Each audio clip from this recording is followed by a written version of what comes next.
On this Valentine's Day weekend, Susan Spencer starts us off with a most unusual take on love and marriage. Supposed to talk? Yeah. Danielle and Adam Silverstein met in high school in 1995 and agree their romance was picture perfect. Marriage has been a different story. It's complicated, and It's complicated. yeah, it is. Nobody would argue with that. Yeah, I say, till death do us part is a really long time. It is a really long time. They've now been married a really long time, more than 2 decades. But a year ago, they nearly called it quits. We were really, really disconnected. I mean, only speaking to each other when we had to. We'd had blowouts, big arguments. Tears? Oh, sure. In a last-ditch effort to reconnect, they agreed on what they called a 30-day challenge. For a month, each promised to change one thing that the other wanted. Things got better, then better still. And today, they say they are closer than ever. Have you reached any conclusion as to what it is that makes people divorce? I mean, you managed to avoid it. A lot of people don't.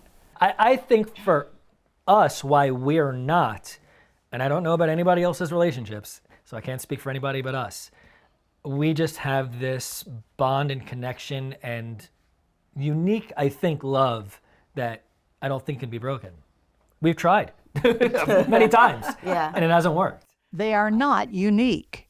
Divorce rates in America have been dropping for a while, down 27% between 2012 and 2022.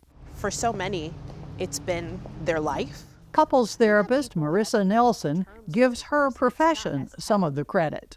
What is the main reason, if there is one, that couples turn up at your door? Well, I would be in Bora Bora on the beach for $1 every time somebody said we had communication issues. Seriously. What's the real reason? Longing, loneliness. People are longing to be wanted. Why is this hard? It's hard because life sometimes is hard. So hard, in fact, that the Washington, D.C. therapist says saving the marriage isn't always the answer. As a couples therapist, you come out of school and you're really doe-eyed and you want to save the world. No divorces in your Right. patients at all. No divorces. But as you continue to do this work, you understand that there are circumstances and reasons why people choose to uncouple. And for many people that I have had the honor of being able to work with, divorce was probably the best thing for their relationship and for their children. That's where New York divorce lawyer Robert Cohen comes in. Over 3 decades, he's handled as many as 1,000 cases, but his clients often share one simple want. Generally, they want to be happier. And I don't that? think what does that mean? It's Yeah. very hard. It depends on the person, How do you make somebody happier? It's not easy, but I think people just want to be happier. Including the rich and famous. Cohen has a star-studded cast of clients. Most recently, Melinda Gates. I did the Gates divorce.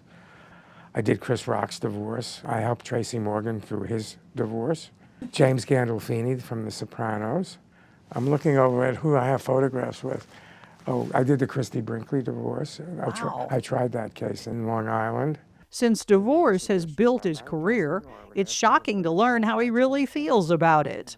I think the world would be better. I think our kids would be better. I think families would be better if there wasn't divorce. He's even written an anti-divorce book. So your basic advice to anybody coming in here is, you may not want to do this. Try to stay married, if you can. I had a guy come in to see me. He was 95 years old. And I said, "You're 95 years old. Why are you getting divorced?" He said, "I can't live with my wife anymore. She smokes." And it was driving him crazy. And I said to him, "Can't you put in a ventilation system or some system in the apartment that'll work?" And he just didn't want to do it anymore. Just ballpark, what percentage of your clients have you referred to marriage counselors? Somewhere between 5 and 10%.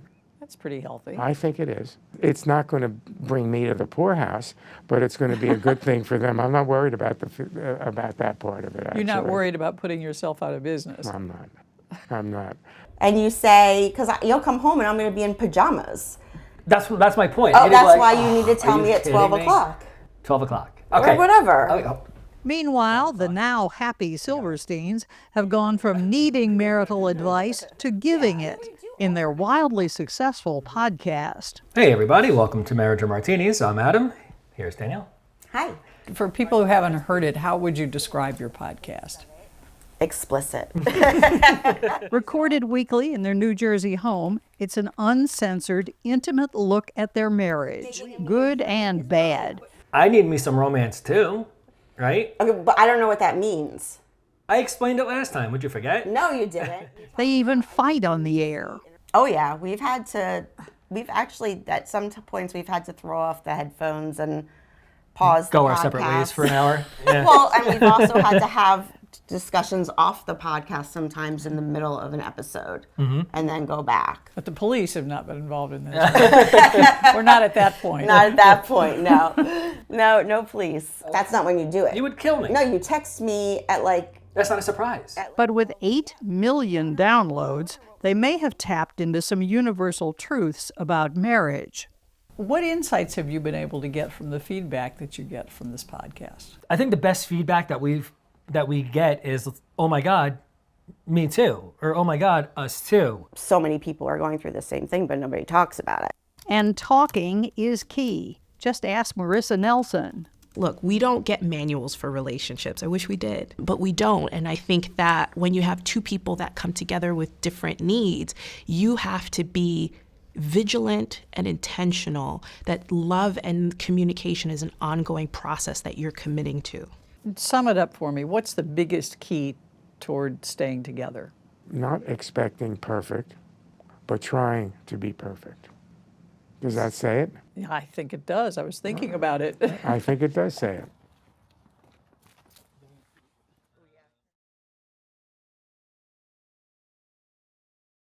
We regret the things we don't do more than the things we do. It's not an uncommon observation and seems particularly apropos just ahead of Valentine's Day. Susan Spencer looks at romance and regret.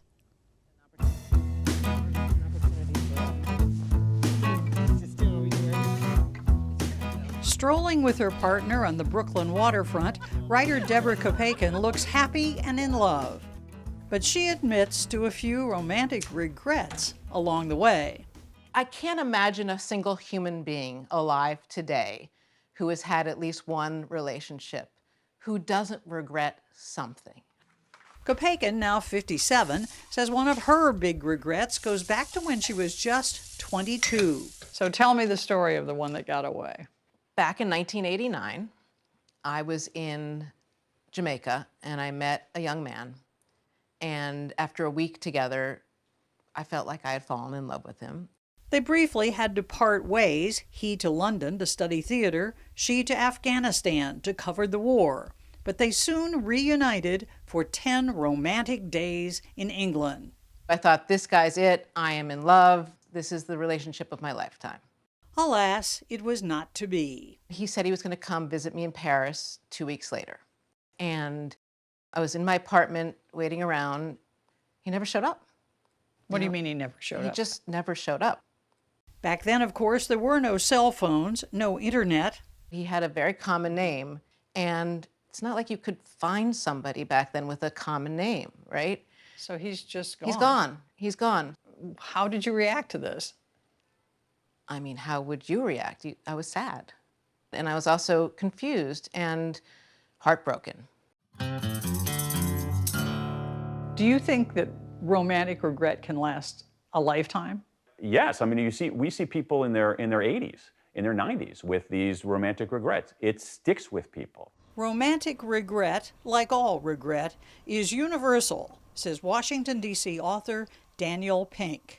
Everybody has regrets. I mean, we have evidence from neuroscience, from social psychology, from cognitive science that the only people who truly don't have regrets are 5-year-olds. People with certain kinds of neurodegenerative diseases don't have regrets, and sociopaths don't have regrets. Everybody else has regrets. For his book on the subject, Pink collected more than 26,000 regrets, many of them from the lovelorn. So this is the database of the regrets. You see up here. A vast inventory of unfulfilled love from 134 countries. Not asking out a high school friend on a date. Look at this, high school. High school is 53. 53. Yeah. That's 35 years ago. That's the most common regret, he says, Yeah. not taking action. I turned down a second chance at a relationship with someone I loved. She's 40. She lives in Maryland. Yeah. Oh, dear. Oh, here we go. How about this one right here? Not telling her I loved her. Exclamation point. 54-year-old man from Wisconsin. We're interviewing an art critic who thinks that romantic regret is an underlying theme in much great art. But what's your take on that? I think that it could be. I think that if it's painting or sculpture or works on paper, it could be another way to make sense of this feeling. But that's the good thing about it, you know? Jackson Arnn is that art critic. He writes for The New Yorker. If the premise is that romantic regret is universal, is art the proof of that? I think art is the proof of that. No matter what else the painting is about, no matter what else the work of art is about, you can almost hear it humming underneath all the other melodies, so to speak. He says that wistful humming can be heard all over the Metropolitan Museum of Art, where we met for our interview. Rodin had a PhD in regret, as far as I'm concerned. And it's not just Rodin. Examples through the ages are in museums all over the world. It could be Edvard Munch falling in and out of love with an older married woman, and he turned the experience into a whole series of paintings called Love and Pain. How about Edward Hopper? I mean, I think of those solitary figures, and something has happened there. That's the thing. Something has happened. Maybe it's sexual, maybe it's romantic. You also had picked a painting by Kerry James Marshall called Could This Be Love? Could this be love? That's always the question, isn't it? We are seeing a romantic scene, but we don't know whether they're coming or going. We don't know if they're beginning an affair or if they're ending the affair. It could be love. It could be the end of love. And you've even gone so far, I think, as to say that love and heartbreak might even be the main reason to make art. Love has always been a great cause of pain, and art is sometimes the best therapy for it. For Deborah Kopeikin, the best therapy is what she recommends in her book, Learn from Regret. That's what she did 21 years after her Paris heartbreak, when she finally tracked down the one that got away. And I wrote an email and I said, hey, are you the same John Doe that stood me up in Paris back in 1989? You jerk. And he wrote back pages and pages saying, I did go to Paris. I arrived in Paris. I didn't have the piece of paper with your phone number on it. I ended up staying at a youth hostel, and I never found you again. Movies have been made about this. I know. And Affair to Remember. This is exactly what happened to you. I was looking up. Who was the nearest thing to heaven? You were there. Oh, darling. I love that movie. You have a unique perspective on that movie. Kopeikin and her old love reunited for lunch on a bench in Central Park. But unlike in the movies, they did not then ride off together into the sunset. Both were already married. And it's not that I wanted to marry him. It's not that I wanted to blow up two families and, that would have been terrible, right? But it did make me understand what was lacking in my marriage. I realized at that moment that my marriage was faltering and I needed to get out of it. Which brings us back to that Brooklyn waterfront. Now divorced and 35 years since Paris, Kopeikin has found true love with someone new, happier perhaps, because of her past regrets. No surprise to author Daniel Pink. We have this emotion, regret, that makes us feel bad. So why would it be so ubiquitous? And it's because it's useful if we treat it right, and we haven't been treating it right. What we should be doing is looking it in the eye, acknowledging it, thinking about it, using it as data. You can choose to decide whether you can use that regret as fuel. If you use regret to make changes, positive changes in your life, then regret is the best fuel in the world.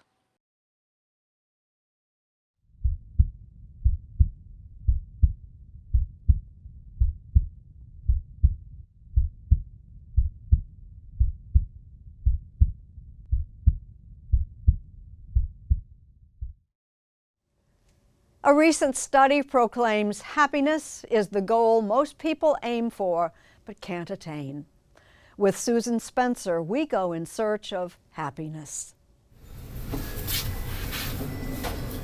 This tight-knit group of New York City potters puts a unique spin on something we all desperately want: happiness. Is it true you call this your happy place? I feel very free when I come here, and I am creating. No one's demanding of you. It's really been a place of meditation and friendship. Thank you. Marion Benedek, Casey Rice, Helen Chardak, and Susan Shapiro have been taking ceramics classes together at the 92nd Street Y for almost a lifetime. Who's been here the longest? 1971. 1971, Richard Nixon was about to be elected. I guess I came about 81. I've been doing ceramics probably since 1995. I retired in 2000, so I guess 2001. I'm the oldest one here, and I'm the most newbie with regard to clay. But what binds them is much more than clay. It's something intangible. You get a sense of belonging. And in the belonging, there's security, there's intimacy, there's shared experiences. We met 4 women who for decades have done ceramics together. They call this their happy place. Is that happiness? It could be happy in the moment-to-moment sense. It could also be meaningful if they feel like they are connected to these other people. Boston area psychiatrist Robert Waldinger says there is a formula for happiness, and he's happy to share it. Happiness falls into 2 main categories. One is that experience of being happy right now. Am I happy talking to you? And yes, I am. And in another hour or so, something annoying might happen and I won't be happy. You might still be talking to me. Right. Yeah. Then there is a more enduring kind of happiness. Basically, the feeling that life is meaningful, that life is worthwhile. What keeps us healthy and happy as we go through life? Dr. Waldinger, whose Happiness TED Talk has been viewed some 44 million times, heads up the longest study ever on happiness. So what do we have in here? This is our data room. This is where we keep the hundreds of thousands of pages of information. These are all the people who participated in this study. Over 84 years. Participants in Harvard's study of adult development have been answering questionnaires since 1938. Today, the project includes their children. Questions are on everything from sleep to sex to coffee consumption and well beyond. Has anybody famous been in your study? Yes, and I can tell you about them because it's already public knowledge. Otherwise, we keep the identities confidential. But it's John F. Kennedy. Was in the happiness study? He was in this study. And Ben Bradley, editor of the Washington Post. And what do we know about their states of mind from this? I can't tell you. Why is this so secret? It's secret because we ask people to tell us very personal things about their lives. And in exchange, we promise them privacy and confidentiality.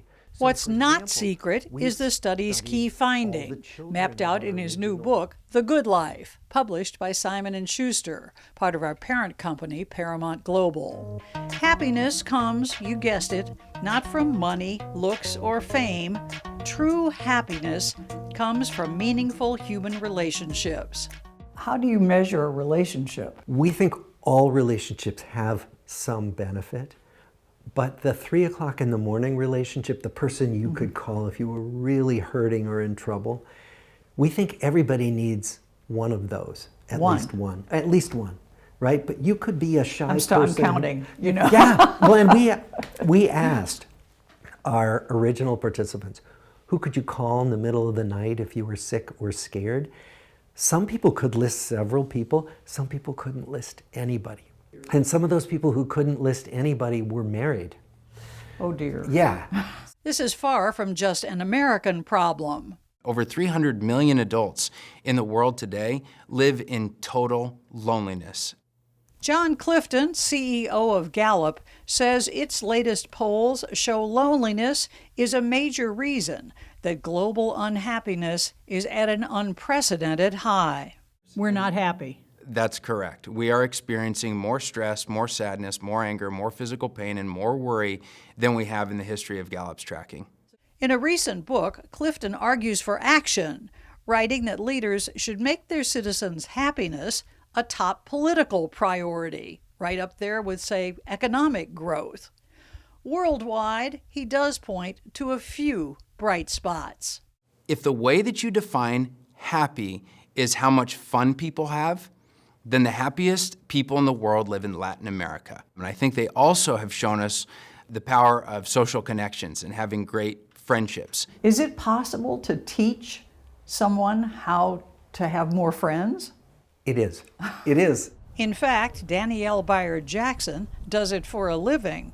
If we don't have a supply of really good friends after college or around college age, are we pretty much doomed?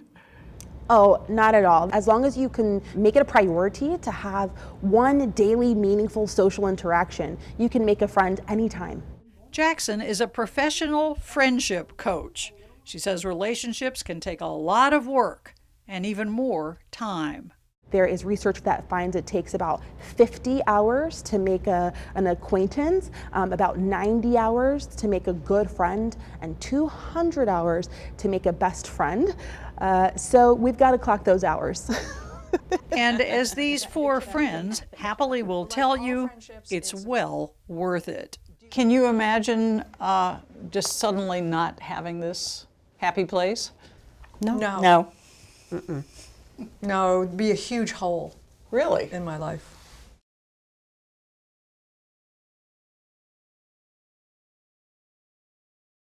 In Hollywood, heartbreak has always been easy to find, and now it has an address. It's the Museum of Broken Relationships. Think of it as emotion under glass. 100 or so ordinary objects that mean absolutely nothing to you and me, and everything to the people who gave them up. There's the blue silk blouse a woman wore the day her husband left her, the wedding cake topper someone kept after their marriage fizzled, a dried-out prom corsage from a long-lost love, the butterfly wings a guy made for his fiance's Halloween costume before she cheated on him and fluttered away. Okay, I don't know about you, but when I was spectacularly dumped by my college boyfriend, the last thing that I wanted to do was save a little something to remember that moment by. But a lot of people do, like this woman who was divorced but couldn't bear to throw away her silk floral wedding dress. So she kept it and crammed it in a pickle jar. The man behind all this is LA attorney John Quinn, who discovered the original museum in Zagreb, Croatia, a little over a year ago, a place with its own collection of relationship rubble. We all came out of it thinking that was extraordinary. It's very thought-provoking, very moving in a way, and I thought more people should see this. And now they can, at $18 a head. Love notes, big, small, and very small. The cheerleader outfit one woman bought because her ex was a Nebraska fan, and the silicone implants another had removed after she dumped the guy who talked her into getting them. It can be a little sad, but the people we met seem to be taking it remarkably well. It's amazing, I love it. It's just wonderfully cathartic to see people shedding the memories of their breakup and moving on and letting go, but allowing other people to share in what happened. Have you had a broken heart? Oh yeah, oh yeah. Alexis Hyde is the museum's director. So bottom line, can you find beauty in a breakup? I think so. Hopefully, you can look back and think fondly and know that even if it didn't work out, it contributed to who you are today. And we're all failing together and we're all trying to get back up together. And that, I think, is very beautiful. We were just reading one that we think might be one of his ex-girlfriends. Well, this is a little embarrassing because I've seen 3 so far that describe my last 3 relationships to a T. That's a pretty common reaction. The museum already has enough material to change the displays every few months. But like love itself, there's always room for more. So this is very weird for us because we hope we don't end up in here. But we easily could. Really? As wonderful as Valentine's Day can be if you're in love, it can be a little tough for those who are going it alone. Our cover story is reported by Susan Spencer. An avid musician, John Francis likes to let his banjo do the talking. And at one point, that was the only talking he did. So your 27th birthday rolls around. Yeah. What happened? I said, I have to do something really different. I'm not going to speak for a day. A day? A day. Just a day. But that one day turned into 2 days, then a week, then a month, and finally... I can't get my head around this. You did not say one word to another human being for 17 years. Yeah, literally. That's right. At 27, Francis decided to stop talking, period. And he stuck with that decision until he was 44 years old. There were about 4 times when, by accident, I did speak. When I bumped into someone at the grocery store and I said, "Excuse me," and I went. Or I was watching, Charlton Heston was on the television. Behold his mighty hand. Hold his hand down, the Red Sea parted, and I just went, oh my God. He spent those quiet years hiking, camping, and making art. He says he didn't really miss conversation. It wasn't working for him anyway. I would listen just enough to think I knew what someone was going to say, and then I'd stop listening, which in effect cuts communication. That feeling of being disconnected went hand in hand with something bigger, loneliness. I think I was lonely before I started this, in the sense that I didn't want to be alone with myself. And that makes you lonely. But anyone who feels lonely is far from alone. According to a recent study, nearly half of Americans now say they sometimes or always feel alone. And 1 in 5 says they rarely or never feel close to anyone. To be lonely, do you have to be alone? No, because it's about the quality of your connections with people. It's not just how many friends you have, it's about, do those friends know you authentically? Former Surgeon General Dr. Vivek Murthy made headlines when he called loneliness an epidemic. He even says loneliness can be fatal. The increased mortality associated with loneliness is equal to the increased mortality we see with smoking 15 cigarettes a day. Come on. Yeah, and you know what? It's in fact greater than the mortality associated with obesity. It doesn't matter who you are or even how old you are. The assumption that many people often have is that it's older people who are lonely, but it turns out youth and young adults who may have the highest rates of loneliness. You think younger people may be more likely to be lonely than older people? That's what some recent studies have in fact indicated. And especially among millennials, the ever-present phone may in part be why. These are the people who use the social media the least, over here the most. And look at this. I mean, this is amazing. The higher it is, the more your odds of feeling lonely. Dr. Brian Primack at the University of Pittsburgh heads the Center for Research on Media, Technology, and Health. He says the more social media we use, the lonelier we are likely to be. This is totally counterintuitive. Say I have 3,000 Facebook friends. Why am I lonely? One is this idea of social comparison.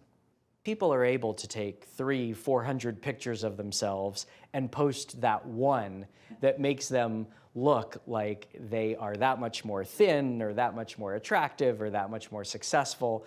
The impression from the outside can easily be on social media, wow, I can't measure up with my very normal life. We interviewed a professor who believes that social media has contributed enormously to people feeling alone. Yeah, I'm going to have to agree with that. Someone said just recently to me that if you have 4 really good friends, you're lucky. You're a lucky person. As opposed to 4,000 likes? 4,000 likes. You know, it's not new that technology is in our homes. Radio was in our homes. Television came in our homes. How is this different? I think with regard to things like radio and television, you still can think of them as a little bit more of a social experience. You're not going to be gathering around my Facebook page. That's right.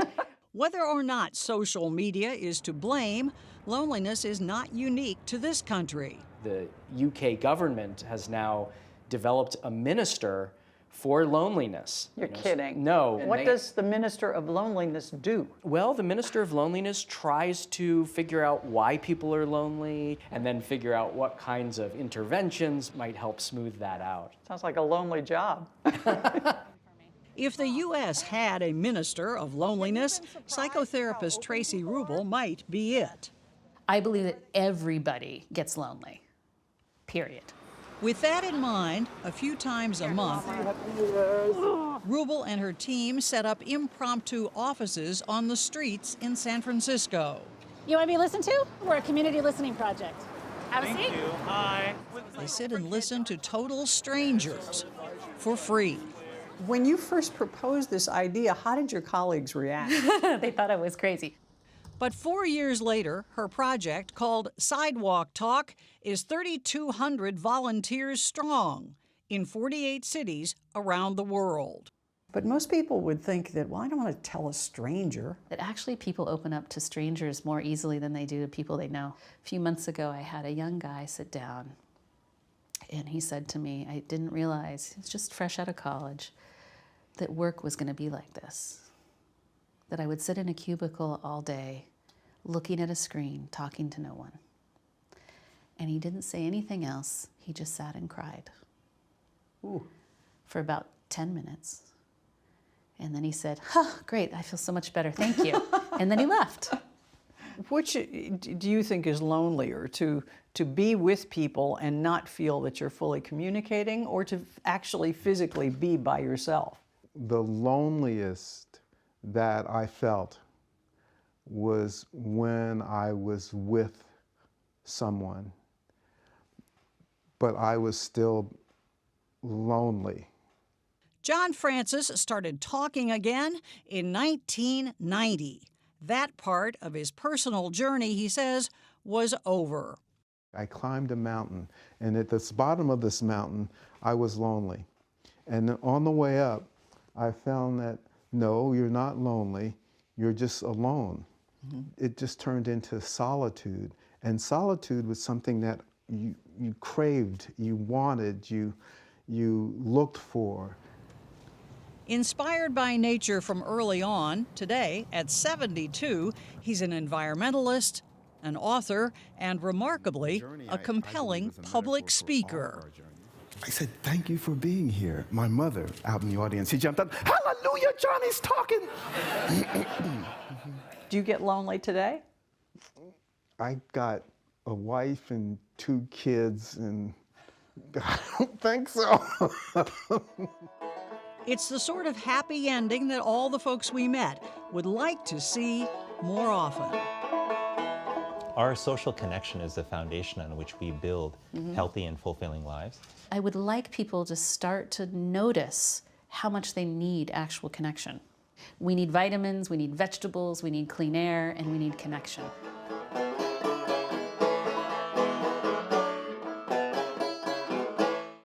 We're going. Behind every great man On our way. is a greater woman, so the saying goes. But these days, I gotta hang on. it's Dale who's the engine behind Alice's wheelchair. Better get your legs off. The Rockies are each 99 years old. They met just after the turn of the last century, as kids in the small town of Hemingford, Nebraska. I didn't pay much attention to him, really. Did you pay attention to her? Not especially. But by the time high school rolled around, Dale looking suave and Alice the picture of loveliness, things had changed a bit. Do you remember what your first date was? What you guys did? Went out on the hill and parked and looked at the town. You went and parked on your first date? Oh, yes. Through Christ our Lord. Amen. Alice was a good Catholic girl, so no kissing and telling here. Suffice it to say that as soon as Dale turned 18, he popped the question. How did you propose? I asked her if she had any money. They were married December 29th, 1933. Fred Astaire and Ginger Rogers were appearing in their very first movie together. FDR was in his first term as president, and Prohibition was just winding down. Had Prohibition been repealed in time for you guys to go buy a bottle of champagne somewhere? We couldn't afford that. Maybe a bottle of pop. By 1958, Dale and Alice were already toasting 25 years together.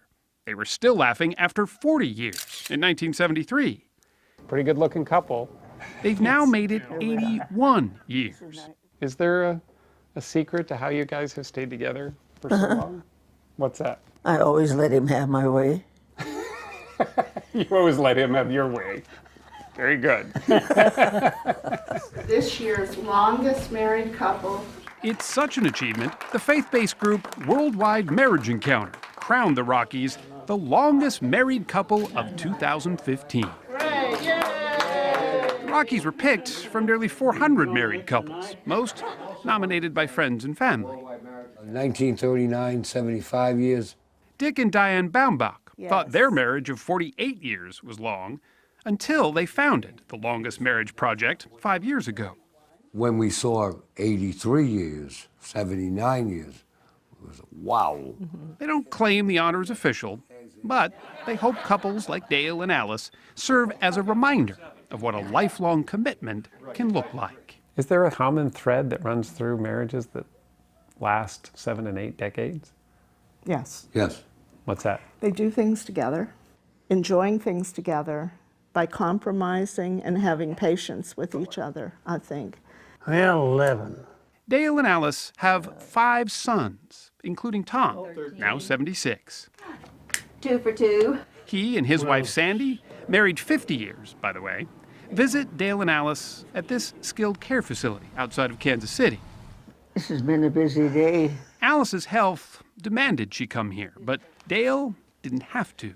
He got himself admitted because being together turned out to be the best medicine of all. Once Dale came, and got moved in, Alice's, not only her spirits, but her health just improved. I mean, they need to be together. And maybe in the end, that need for another person is the real secret of wedded bliss. What a wonderful ride we've had. After 81 years, Dale and Alice don't want for much, except more time, hand in hand. It does sound like a long time, doesn't it? Yeah. Well, it has been a good long time.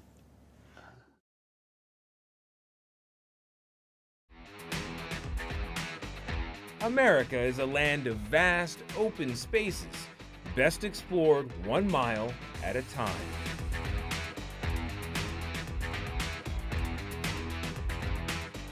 But while we've long romanticized the open road, very few of us would want to live here. The wheels on the bus go round and round, round and round. But then there's the Shanup family. Wheels on the bus. Robin, Robert, and their 4 kids, all under the age of 10. Until recently, Robin was a stay-at-home mom, and Rob worked long hours as a financial planner in Orange County, California. I'm working at a very good office with very good people. We owned a home. We were normal. Yeah, we were normal at one point. That is until We kind of started questioning the mentality that just because you have kids, everything is put on hold. We love to travel, and we thought, well, why can't we just bring our kids with us? Now the family of 6 eats, sleeps, and lives in a converted school bus. So this is it. Home sweet home. Home sweet home. Can stand up? Just barely. How many square feet is this? 250. She knows right off the top of her head. Yes. We caught up with them in rural Tennessee. We see what we're doing too as a large part of our kids' education. I mean, they're pretty young and they've seen the Declaration of Independence. They've seen the Lincoln Memorial. They've seen a lot. Robin homeschools the kids, and Rob is still a financial planner. Do you ever have clients say, I don't want to take money advice from a guy living in a bus? Yes. Yeah. A few, and then they became clients. When they understand that it's a lifestyle, not a consequence. Yes, it's a lifestyle, not We're not doing this because something happened. We Yeah. chose it. I consider a lot of these people conscientious objectors to the culture we're in right now, which is really get on this work treadmill with no guarantee of, any sort of safety net, and yet you should still pledge allegiance to the culture of the endless work week. Jessica Bruder, who chronicled van life in her recent book Nomadland, says that the movement accelerated during the housing crisis of 2008 and hasn't stopped a decade later. Millennials I met on the road said, look at this, I can't pay back my student debt, or I don't want to go into debt. I can afford to do this. I should do it when I'm healthy and spry, and they're out there doing it. And these days, either by choice or circumstance, more and more people are making America's highways and scenic byways home. Thanks, at least in part, to Bob Wells. What do you do 100 miles from nowhere, car breaks down? You're in your home. You pull over and you make dinner. Literally. Now, to be clear, Bob Wells knows what you're thinking when you see the van and the beard. For most people, I think, the archetypal failed character in American life is the guy in the van down by the river. That's it. You want to say you're a loser, that's how you would describe it. And the first night Wells slept in his van, he felt like a loser. I had just gotten a divorce, something I swore I would never do. We were fighting over the kids. I faced losing them. And now I'm living in a van. But as the months rolled by, every step of the way, you just answer every problem as it comes up. Bob Wells started to feel less lost and more like a man who had found a roadmap to happiness. 20 years later, he's sure of it. You have enough money at this point, you could go live in a home. I could live in a home. But you're not. Why would I torture myself? Why would I make myself miserable? Oh, you must dream of that lever on the recliner. Oh, you got me. I do miss my recliner. But it's not worth the sacrifice. My name is Bob Wells, and I own this channel. This former grocery store clerk from Alaska now runs a website and more recently a YouTube channel to spread the gospel of van dwelling. Equal parts frugality, $8 on Amazon. Simplicity, pretty straightforward, and freedom. There is a different way to live. Wells also covers Van Life 101. Like, is this legal? Mostly. Depends on where you park and for how long. Doesn't everyone need a permanent address? Sure, but there are mail forwarding services. What about work? If you have a cell signal, you can work anywhere. And of course, the biggie. How do you know? The topic of today is poop. You can find out that answer yourself online, where Bob's videos are approaching 50 million views. I think the average person might come into a van like this and think, it's a little cramped. I think anybody in their right mind would come into this and say, this is a little cramped. All right, I'm trying to be polite. Be diplomatic. I sleep in here and I live out there. Bob Wells says today's van dwellers are a little different from the retirees that have long spent their golden years in RVs. There are a lot of RVers who live a normal, happy life. Well, they transferred their average same life that they've always had and put it in an RV and lived exactly the same way. I see van dwellers as rejecting to some degree something about society. It could be the 9-to-5 grind. Whatever it is, it's not just the transfer of the same life they've always lived for the last 50 years into a different home shape on wheels. It's a rejection of some element of it. Though van dwellers might be taking the road less traveled, their rolling homes can be as varied as any other. This is just another way to increase the countertop space. And this is a full queen-size bed in here. From the cozy to the contemporary. And that's run from solar panels that are on the roof. This old airport shuttle even has its own music studio. Still, you're right if you think van life is not an easy life. As I found out when I tried to make a rented minivan a mini home, even with Bob Wells as my neighbor. My short-term plan is to find a shower. That's your short-term plan? And a basin I can wash and shave with. Maybe I'm not cut out for the van life. Wells says he's committed to helping everyone find their own answers out here on the not-so-lonesome road. It is a story of desperation and of ecstatic victory. Wow. Do you feel like your message is chipping away at the model of America that exists today? I hope so. Not to put too fine a point on it. No, yeah, I hope so. That's my goal.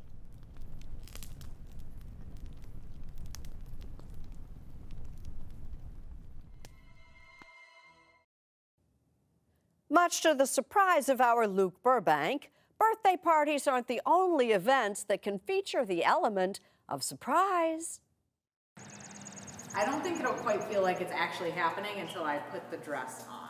Yeah. Alicia Fern and Tyler Adams are about to throw a surprise party.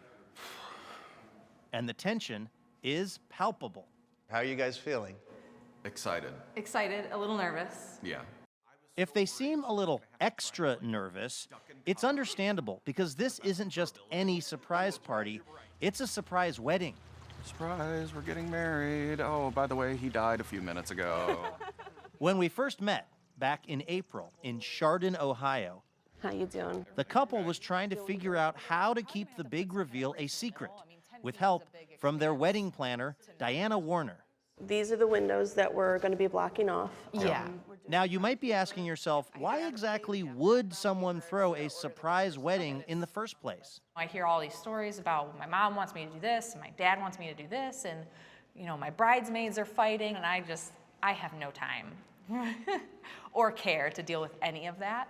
So the surprise wedding just, for me, kind of made sense. A surprise wedding is essentially when a couple decides that they want to forego traditional planning and invite their guests to a party that isn't listed as a wedding. So they invite them to a birthday party, an engagement party, and then guests show up, and indeed it is a wedding. Jove Meyer is a wedding planner in New York City, and while he wouldn't say that surprise weddings are exactly sweeping the nation, he would say the traditional wedding is moving into that something old category. Gone are the days of picking chair cover A and B, picking fish or chicken, and a white linen. I think couples are looking to up their game in terms of how they customize and personalize their celebration. The night we got engaged on the couch, I Googled surprise weddings and one popped up. The minute it came up, it was just like, oh, this is us. Sarah McManigal and Danielle Kimes told their friends in Nashville that they were having a going-away party since the couple was moving to Austin.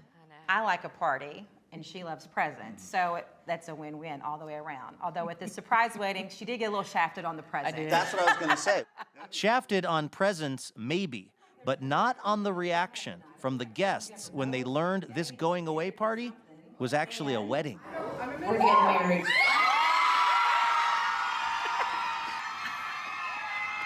And it just goes.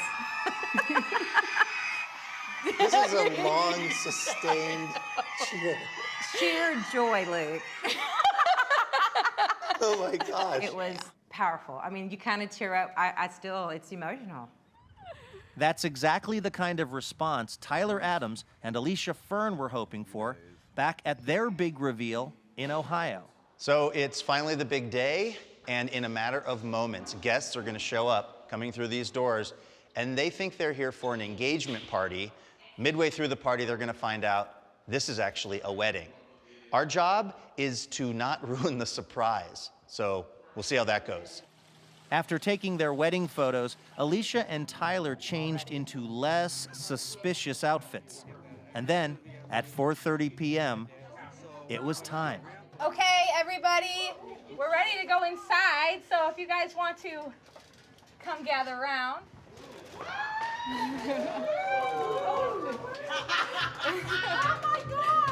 The crowd seemed stunned and maybe a little confused, but mostly happy for the couple. Wow, you sneaky devil. Yeah. Of course, there's something else you have to think about when you throw a surprise wedding. This is a pretty big, That's a big event. blood pressure raising kind of thing. Whether or not your family can handle the shock, like physically. John and Marianne Adams are parents of the groom and still seem to be processing things. I was kind of dumbfounded. I didn't know quite what to say. I'm still kind of palpitating a little. Really? Oh, yeah. With everyone medically stable, it was time for the ceremony, which, mercifully, was surprise-free. Then dinner, then dancing, and then, like with most weddings, Couple more, guys. before the bride and groom even knew it, it was over. Do you feel like this was a good call to do the surprise element? Yes. Yeah. Yes. Yeah, I Without really a doubt. liked it. You know, it fit us. And it was time for their new life together to begin. Sometimes you can't avoid a sleepless night, even in a bedroom as spectacular as this one. We've asked our Susan Spencer to go in search of a perfect night's sleep. And to begin, she says, divide and conquer.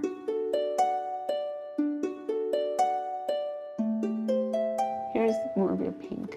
This New Jersey couple has shared a home for a decade, but they have never shared a bedroom. Having my own space, that feels comforting to me. When you were looking for a home, was the bedroom issue a non-negotiable item? Yes, 2 bedrooms, absolutely necessary.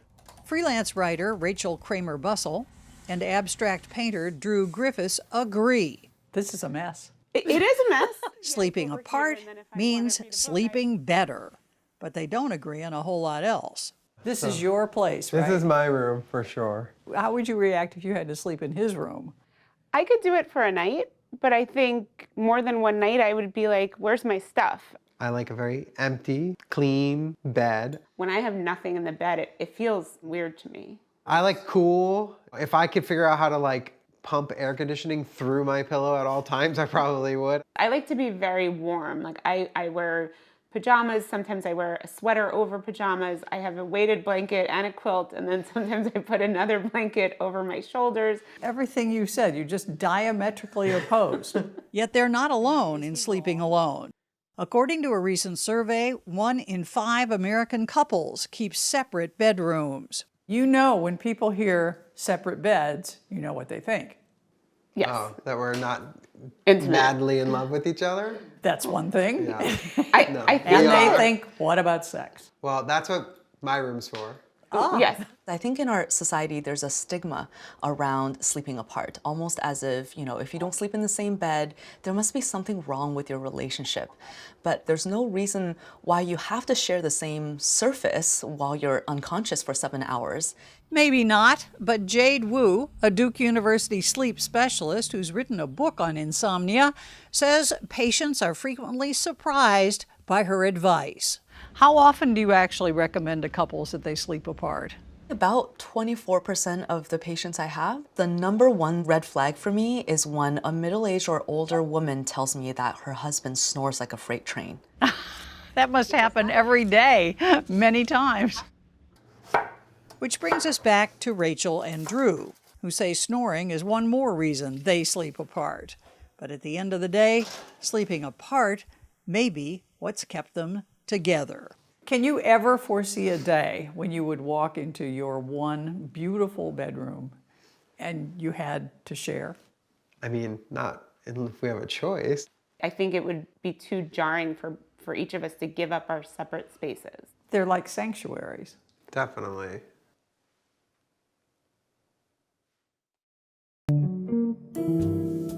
Welcome to class. And no, these students are not kissing up for extra credit. This is a kissing school. The goodbye kiss, think about it. You may never see this person again. This may be your last kiss. Couples come to holistic therapist Cherie Bird in Seattle, Washington, for help putting some heat back in their relationships. And for Bird, it all starts and ends with the humble kiss. Kissing is about intimacy. Sex can be about a whole lot of other things. There are lots of different ways of being with people, and if you really want to be intimate, then kissing is a pathway for that. So I would highly recommend it as a primary engagement. According to scientists, saying a couple has chemistry isn't a cliche.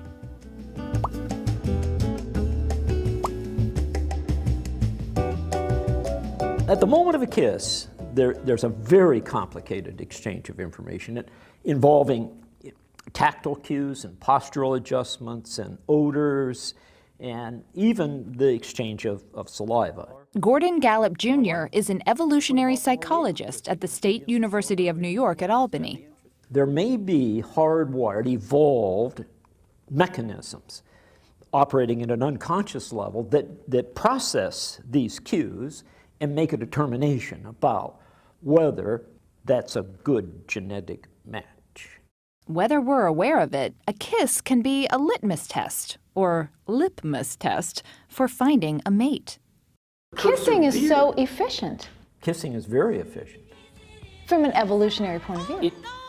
Indeed it is.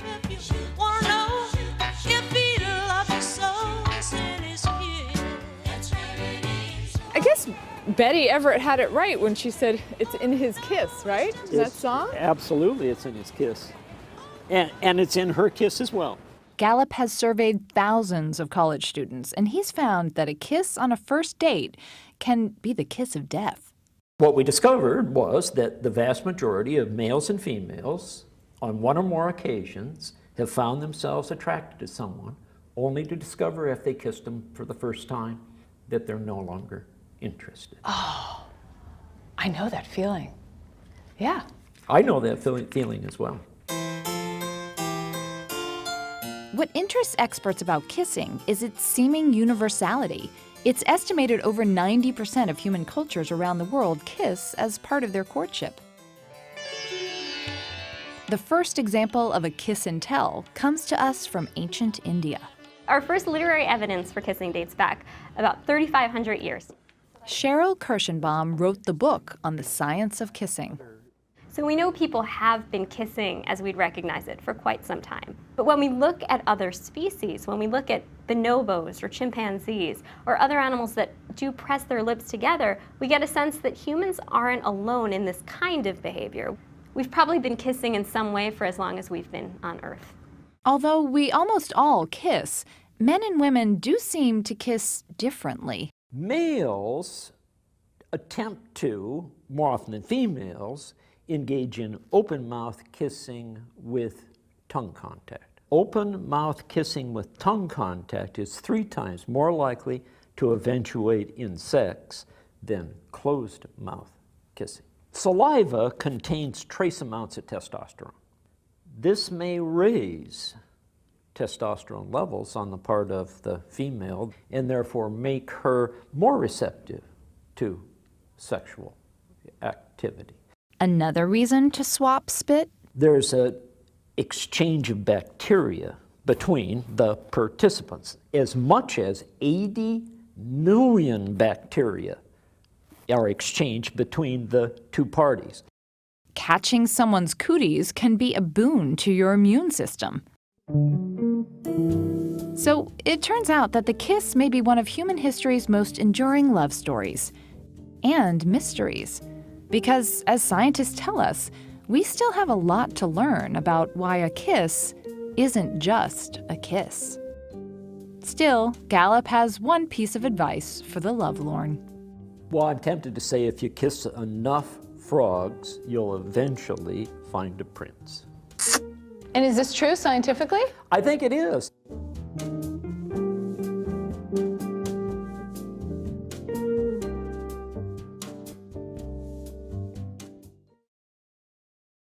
Valentine's Day may have come and gone, but love and love songs are still very much on Steve Hartman's mind. In less time than it takes to make a cup of tea, 2 minutes. I will explain the secret of a long and happy marriage. There. As told to me by 94-year-old Don Barnett Here you go. and his 93-year-old wife Marilyn of Sioux Falls, South Dakota. I'll get this done. Their public displays of affection made possible, they say, by their private nightly ritual. It's very simple, and it's very easy to do. We wouldn't go to sleep without that. It happens You want a song? right before bed. Sure. Don sits down beside his bride of 68 years and starts to sing. Unforgettable, that's what you are. Unforgettable. I just look forward to it. And he has a beautiful voice. Of love that clings to me. They started doing this about 50 years ago. To me. And I discovered a couple of things. First of all, it pleased her.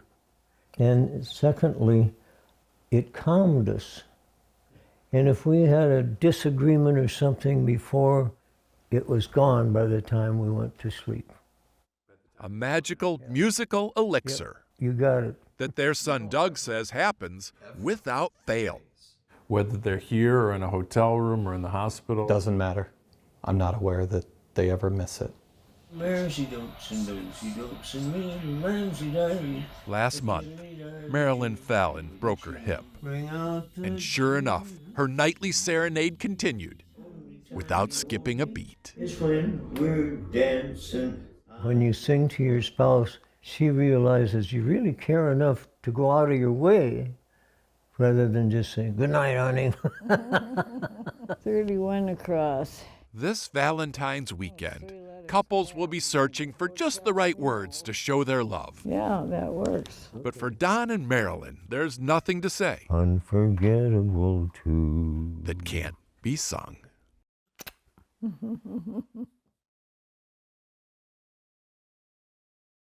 Our Dr. John LaPook has the tale of a helping hand and the wisdom that comes with age. It started, it was a rather painful story. I see it on your face. Yeah. Dr. Dixon Chibanda remembers like yesterday the moment in 2005 that changed his life. During my formative years working as a psychiatrist, I lost a patient of mine to suicide. Erica was her name. You know, she had hung herself from a mango tree in the family garden. Erica was just 25 years old. Dr. Chibanda, a psychiatrist based in Harare, Zimbabwe, says her family knew she needed help. They lived some 200 miles away from where I worked, and they just didn't have the equivalent of $15 to get onto a bus to come to the hospital. At the time, there were only 10 psychiatrists serving 13 million people in Zimbabwe. So you came up with this idea? Came up with the idea of grandmas. These grandmas were actually, the custodians of the local culture and the wisdom, and they were rooted in their communities. And I was like, what if we could train them to be the first port of call for anyone needing to talk in a community? So in 2006, Dr. Chibanda introduced the Friendship Bench, a talk therapy program that brings mental health care directly into underserved communities. The program is free, and the grandmothers were happy to donate their time. He chronicles this journey in a new book. When I first started this, in fact, we called it the mental health bench. Did anybody come?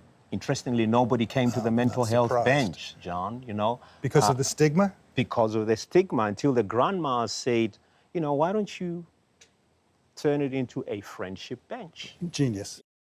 During that first year, 14 volunteer grandmothers shared a friendship bench with several hundred visitors in that one suburb. Dr. Chibanda says the program has since expanded beyond grandmothers to include over 3,000 older listeners who last year saw more than 300,000 people all over Zimbabwe. There are a lot of people out there who are struggling to just connect with another human being. And this gives them that opportunity, to be able to sit down with someone who is empathic. Globally, just under 300 million people are struggling with depression. Only about a third of them receive any treatment. And at a time when we're facing an epidemic of loneliness and isolation, the Friendship Bench is hitting the road, expanding to vulnerable communities in 9 countries and counting, including the United States. At the Washington Seniors Wellness Center in our nation's capital, the program is being piloted by the nonprofit organization Help Age USA, which focuses on the inclusion of older people. 74-year-old Arnett Ibatayo says she was struggling with the deaths of her son and brother. My son was sudden. He had a heart attack at 44. And then my brother had COVID. She turned to the Friendship Bench. So I was, feeling down, depressed, going through. Sure. I think I need to talk to somebody because I felt like isolating and staying home. And it was very comforting to get it out. And I wasn't judged, and I was able to speak freely. And the person gave me some helpful advice. So. And that person was Teresa. Teresa. Teresa Kelly, a retired school teacher, listened to Ibatayo's story. We don't solve problems for them. Sometimes you don't realize that you can be your own problem solver. And when they finish, we want them to leave empowered. A screening process refers more serious cases to professionals. For almost 20 years now, Dr. Chibanda has been using his medical training to help analyze and improve the program. The Friendship Bench is actually rooted in a lot of research. These grandmas were a lot more effective than trained mental health professionals at alleviating symptoms of both depression and generalized anxiety disorders. Do you feel better now having had this one session with Teresa? I felt better. I was more at ease. It worked. It was working. Feel a little less depressed now? Yeah. There's hope. There's hope that things are going to be better. So, what's the special sauce when it comes to grandparents? The natural abilities that come with having a long-lived life on the planet. They've seen a lot. They've experienced a lot. They have, the battle scars of life, which they bring to the bench. All we're doing as Friendship Bench is helping them to use those stories, those experiences to help others. And the bench is giving them something back. What do you get out of it? I love helping people, empowering people. It makes me feel good. Makes me feel that still another purpose, that after retirement, there's still something, that I can do that can help others, that it's not over.